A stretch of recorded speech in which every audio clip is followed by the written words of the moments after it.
At the end of most of the recent presidential terms, the presidents have issued their most controversial pardons.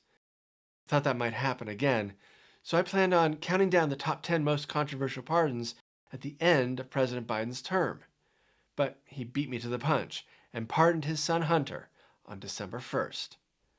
There still may be more controversial pardons coming, either in this administration or the next. So, for now, here are the top 10 most controversial pardons in U.S. history. I'm Bob Summers, and this is a presidential story.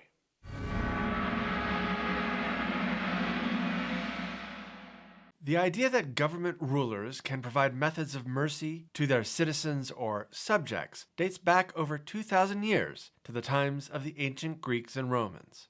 The Romans even had a goddess of leniency, mercy, compassion, and forgiveness, Clementia.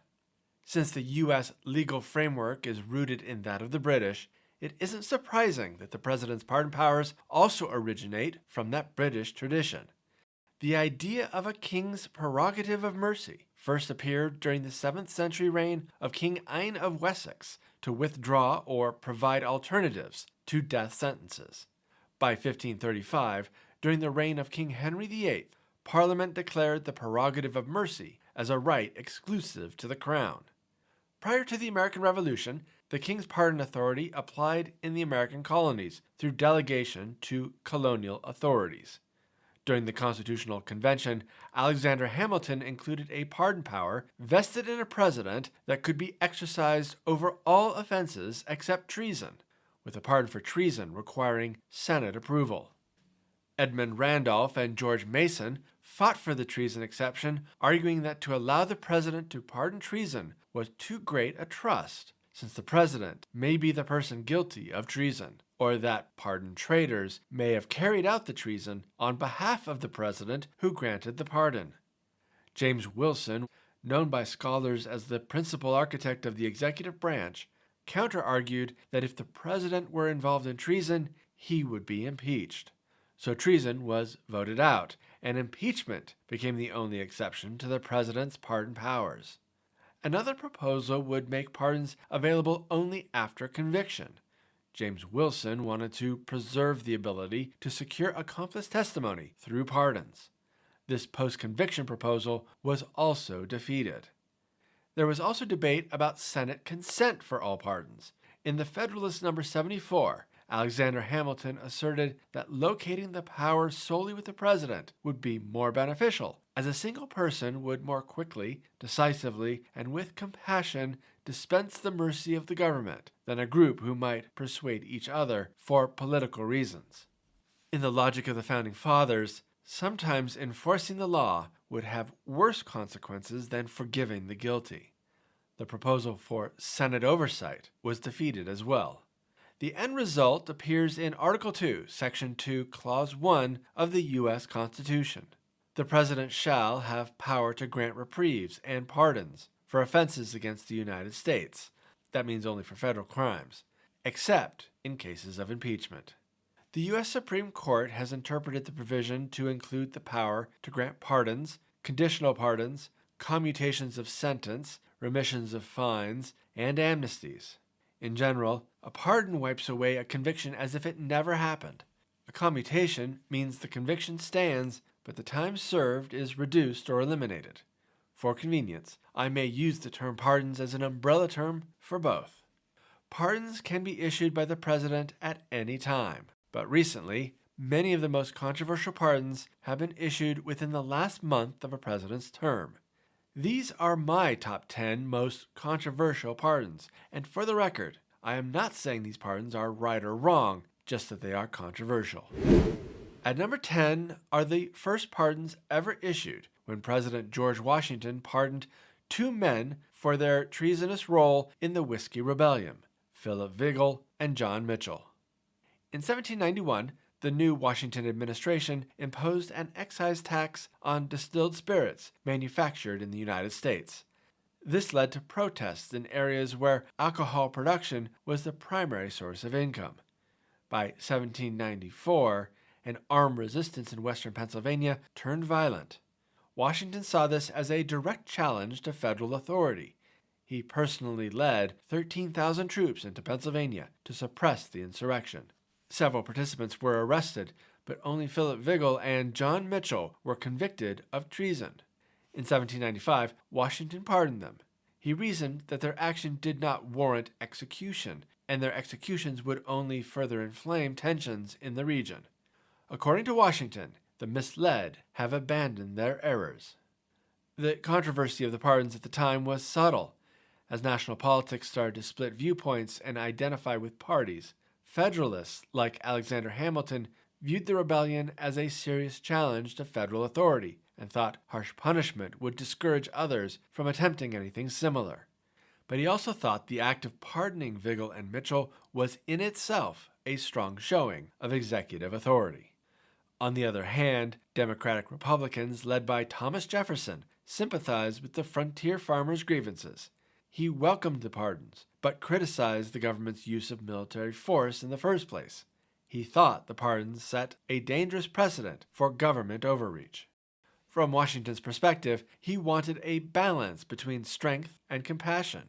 As he explained, though I shall always think of it a sacred duty to exercise with firmness and energy the constitutional powers with which I am vested, yet it appears to me no less consistent with the public good that it is with my personal feelings to mingle in the operations of government every degree of moderation and tenderness which the national justice, dignity, and safety may permit. At number 9 is President James Buchanan's pardon of Mormon leader Brigham Young. In 1857, Brigham Young was the territorial governor of Utah and the president of the Church of Jesus Christ of Latter-day Saints, also known as Mormons. At the time, presidents appointed the territorial officers, such as governors, with the advice and consent of the Senate. Inhabitants of the territory had no input or approval of the selection. So when President James Buchanan appointed Alfred Cumming as the new governor of Utah and sent 2,500 troops to build a post to support Cumming, the Mormons took up arms. This was the start of the year-long Utah War. The government troops were ordered to not engage the Mormons unless attacked. The Mormons only wanted to delay and frustrate the government, so they attacked supplies and not troops. Despite no deaths or injuries, the war was unpopular, and Buchanan needed to find a resolution. A peace commission was sent to Utah with inducements that the government would not interfere with their religion, and the army would only provide protection from attacks by Native Americans and protection for immigrants to California passing through. Also, the Mormons, including Young, would receive blanket pardons for any acts committed during the war. But there were strings attached to the pardons. They would need to submit to the government's authority. Brigham Young agreed and stepped aside as governor. On April 6, 1858, James Buchanan issued a proclamation on the war, including that he was offering to the inhabitants of Utah, who shall submit to the laws, a free pardon for the seditions and treasons heretofore by them committed. Number 8 is President Barack Obama's commutation of former U.S. Army intelligence analyst Chelsea Manning's sentence. Starting in February 2010, WikiLeaks published hundreds of thousands of classified military and diplomatic documents that were downloaded by Manning. Most of the documents were about the U.S. war in Iraq and Afghanistan, risking the lives of U.S. troops and intelligence sources. Some were embarrassing to the U.S. as they revealed unflattering assessments of their foreign diplomatic counterparts. In 2013, Manning was convicted of violating the Espionage Act, stealing government property, and violating the Computer Fraud and Abuse Act. She was sentenced to 35 years in prison. Her sentence was seen as exceptionally long. Since it came 2 months after former National Security Agency contractor Edward Snowden leaked additional documents related to surveillance programs, Manning's sentence was seen as a warning to deter other would-be leakers. Just before Obama left office in January 2017, the president commuted all but 4 months of Manning's remaining sentence. In a press conference, Obama said that Manning's 35-year sentence was very disproportionate relative to what other leakers had received. and that she had served a significant amount of time, that it made sense to commute and not pardon her sentence. Manning had served 7 years of her 35-year sentence. Coming in at number 7 is President Jimmy Carter's blanket pardon of approximately 200,000 draft resistors to the Vietnam War. During the Vietnam War, hundreds of thousands of American men evaded the draft by fleeing the country or failing to register with their local draft board. After the war ended, the U.S. government continued to prosecute draft evaders. In total, 210,000 men were formally accused of violating draft laws. Government officials estimated that another 360,000 were never formally accused. Before Carter, President Gerald Ford signed a proclamation in 1974 that granted conditional amnesty to draft evaders if they agreed to work in a public service job for up to 2 years. Those that had left the country were not eligible for Ford's conditional pardon. During his 1976 presidential campaign, Carter promised he would pardon Vietnam draft evaders. He followed through on his promise on his first full day in office by issuing Proclamation 4483, also known as the Granting Pardons for Violations of the Selective Service Act. The pardons were not offered to deserters. Supporters and veterans of the Vietnam War called the pardons disgraceful for allowing unpatriotic lawbreakers to evade the draft and evade the consequences. Carter was also accused of showing favoritism toward the middle class who were able to successfully avoid Vietnam service. Anti-war activists thought the pardons didn't go far enough, as it did not include deserters or war protesters. Landing at number 6 is President Joe Biden's pardon of his son Hunter. Through his foreign business dealings, tax issues, and drug use, Hunter Biden has been involved in multiple investigations while his father was president.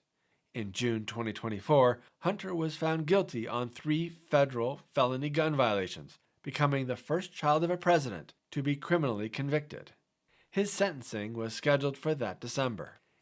In September 2024, Hunter pled guilty to 3 felony charges, 1 count of tax evasion, and 2 counts of filing false returns, and 6 misdemeanor charges. His sentencing for that conviction was also scheduled for December. Leading up to Hunter's sentencing date, President Biden repeatedly denied that Hunter would be pardoned. But before his sentencing in these 2 cases, on December 1st, 2024, President Biden, believing his son was selectively and unfairly prosecuted, issued a full and unconditional pardon for his son, covering all federal offenses that may have happened after January 1st, 2014. Not surprisingly, Republicans were outraged, but some Democrats also criticized the president, stating Hunter's pardon erodes faith in a fair and equitable justice system for everyone. There was also concern about the precedent this would have set for future administrations. However, there are earlier cases of presidents pardoning family members, just never a president's child. In 2020, President Donald Trump pardoned Charles Kushner, the father of Trump's son-in-law, Jared Kushner, for convictions of tax fraud, witness tampering, and making false statements to the Federal Election Commission. In 2001, on his final day in office, President Bill Clinton pardoned his half-brother, Roger Clinton Jr., who was convicted in 1985 of conspiring to distribute cocaine in Arkansas. But the first president to pardon a family member was President Abraham Lincoln, who controversially pardoned his Confederate sister-in-law, Emily Todd Helm, in 1863. Emily had been married to Confederate Brigadier General Benjamin Helm, who had died at the Battle of Chickamauga. The widowed Emily then moved into the White House with her sister. Lincoln issued a conditional pardon if Emily swore an oath of allegiance to the Union. There is no evidence that she ever did. Number 5 is President Bill Clinton's commutation of the prison sentences of FALN terrorists. The FALN, a Puerto Rican paramilitary organization, advocated for Puerto Rican independence. During the 1970s and 1980s, they carried out over 130 bombing attacks in the United States, mostly in Chicago and New York City. On August 11, 1999, Clinton commuted the sentences of 16 convicted FALN members, Among the convictions were those for conspiracy to commit robbery, bomb-making, and sedition, as well as firearms and explosive violations, with terms ranging from 35 to 105 years in prison. Clinton's commutation was offered on the condition that the prisoners renounce violence. Clinton's reasoning was that none of the 16 had harmed anyone, and they had already served 19 years in prison, more than most people would have served for similar charges. The idea for the commutation was lobbied by 10 Nobel laureates and the archbishops of New York and Puerto Rico, but was opposed by the U.S. Attorney's Office, the FBI, the Federal Bureau of Prisons, the Fraternal Order of Police, FALN's victims, and members of Congress. Congress condemned the commutations with a Senate vote of 95 to 2 and a House vote of 311 to 41. But because the president's pardon power is absolute, the votes could not reverse Clinton's decision. There was one other notable critic, New York Senate candidate, First Lady, and President Clinton's wife, Hillary Clinton. Landing at number 4 is President Andrew Johnson's sweeping pardons of thousands of Confederate soldiers. As the Civil War was winding down, President Lincoln had outlined his plans for Southern Reconstruction in an effort to reunify the country, but was assassinated before he could implement them. Part of his plan included amnesty terms for former Confederates, with some exceptions. On May 29, 1865, Lincoln's successor, Johnson, who also wanted to unify the country with pardons, issued a proclamation with his version of amnesty for members of the Confederacy.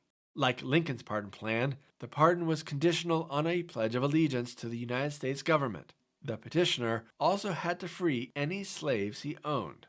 Johnson also had some categories for exceptions, but twice as many as Lincoln's plan.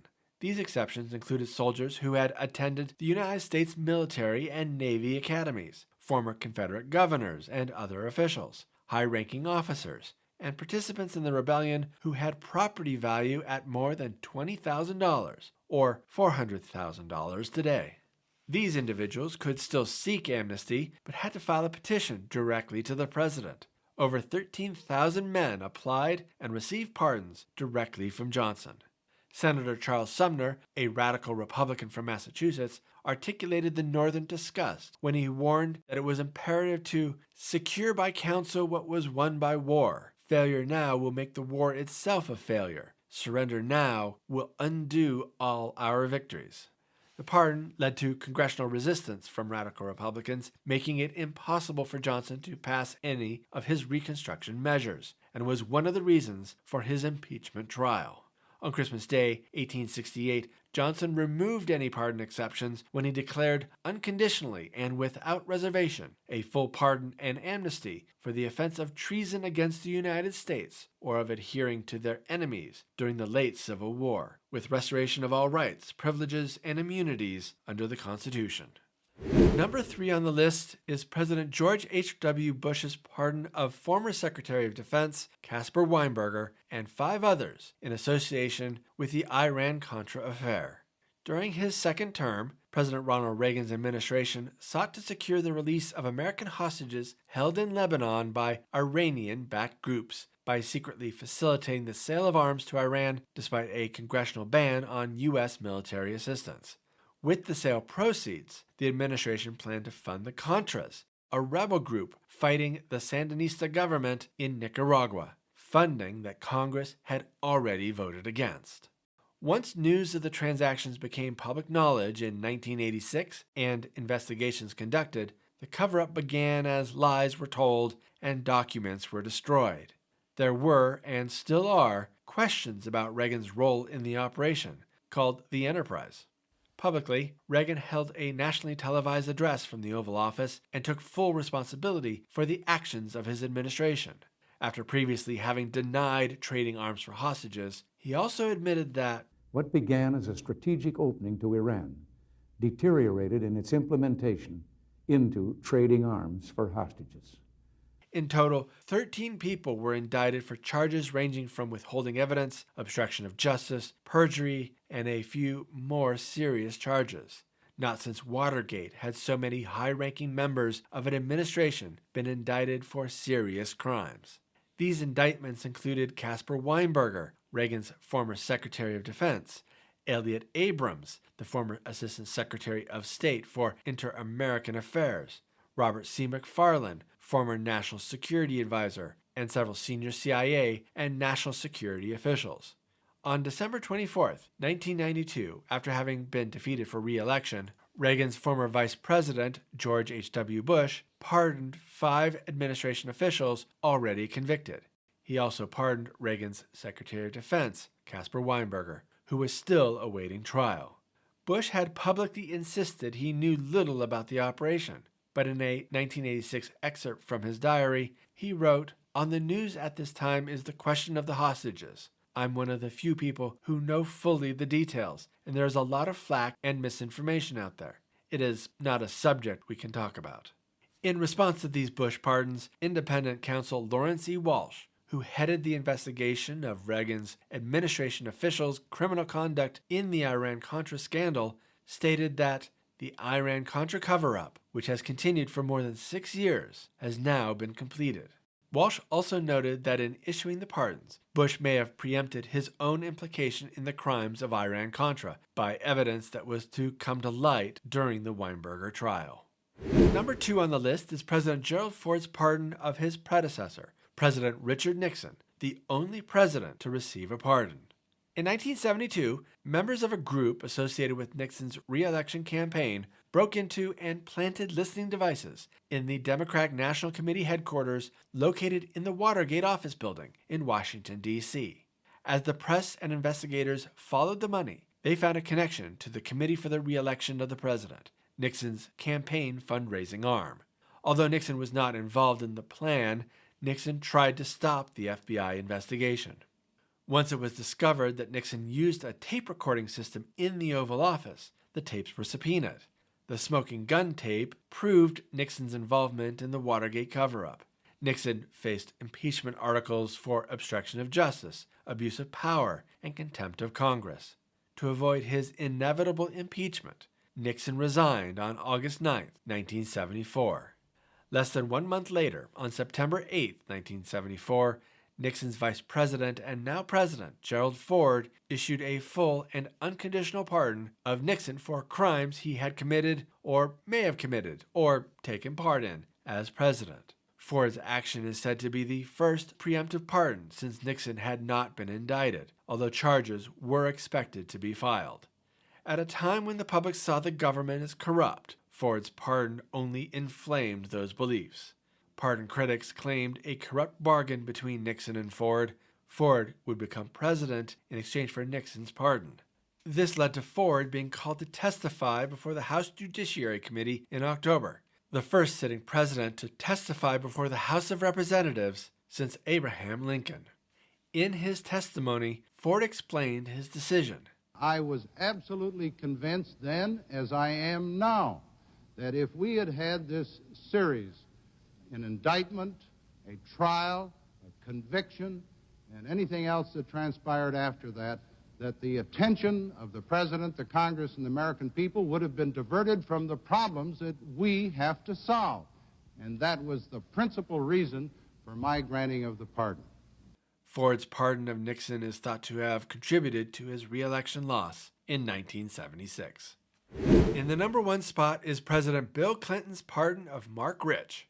In 1983, billionaire Marc Rich was indicted on 65 criminal counts, including evading $48 million in taxes, wire fraud, racketeering, and buying $200 million of Iranian oil during an oil embargo precipitated by the ongoing 1979 Iran hostage crisis. If convicted of all charges, Rich could have faced a sentence of more than 300 years in prison. Learning of the plans for his indictment, Rich fled to Switzerland and never returned to answer for the charges, including missing the funeral for his 27-year-old daughter, Gabrielle, who died in 1996 of leukemia. On January 20, 2001, only hours before leaving office, Clinton granted Rich a pardon. It was issued on the condition that Rich would drop all procedural defenses against any civil action brought by the United States upon his return. The thinking was that his alleged wrongdoings warranted only civil penalties, not criminal punishment. Rich never returned to the United States, so he never faced those civil penalties. Clinton's critics alleged that Rich's pardon had been bought. Rich's wife Denise had donated more than $1 million to the Democratic Party, including $100,000 to Hillary Clinton's Senate campaign and $450,000 to the Clinton Library Foundation. Former President Jimmy Carter, a fellow Democrat, said, "I don't think there is any doubt that some of the factors in his pardon were attributable to his large gifts. In my opinion, that was disgraceful." A New York Times editorial at the time called the Marc Rich pardon a shocking abuse of presidential power. This isn't the first time it appears a pardon was bought. In 1989, President George H.W. Bush pardoned oil executive Armand Hammer for illegal contributions to Nixon's 1972 re-election campaign after Hammer donated $100,000 to Bush's inauguration fund. In December 2008, President George W. Bush pardoned real estate developer Isaac Toucey for mail fraud and making false statements to the Department of Housing and Urban Development. The next day, the New York Daily News reported that Toucey's father, Robert, had donated $30,000 to the Republican Party. But this case was different. In what is believed to be the first of its kind, Bush rescinded Toucey's pardon based on the newspaper's report. Unfortunately, Clinton never took that step. Clinton himself later expressed regret for issuing the pardon, saying that it wasn't worth the damage to my reputation.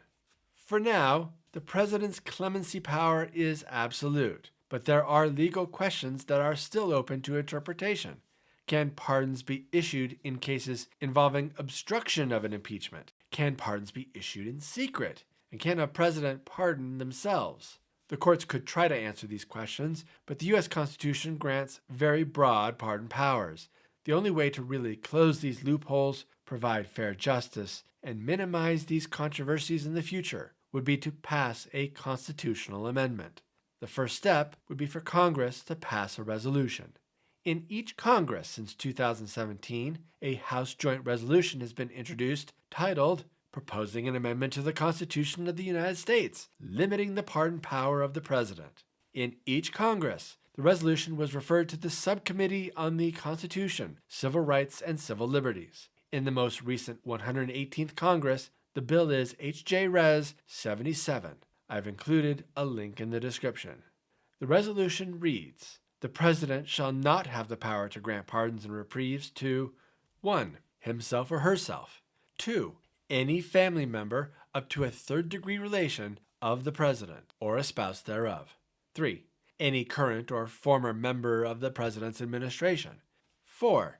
Any person who worked on the President's presidential campaign as a paid employee. 5. Any person or entity for an offense that was motivated by a direct and significant personal or pecuniary interest of any of the foregoing persons. Or 6. Any person or entity for an offense that was at the direction of or in coordination with the President. Any pardons issued for a corrupt purpose shall be invalid." No version of this resolution from any of the past 4 Congresses has ever left committee. Thanks for watching.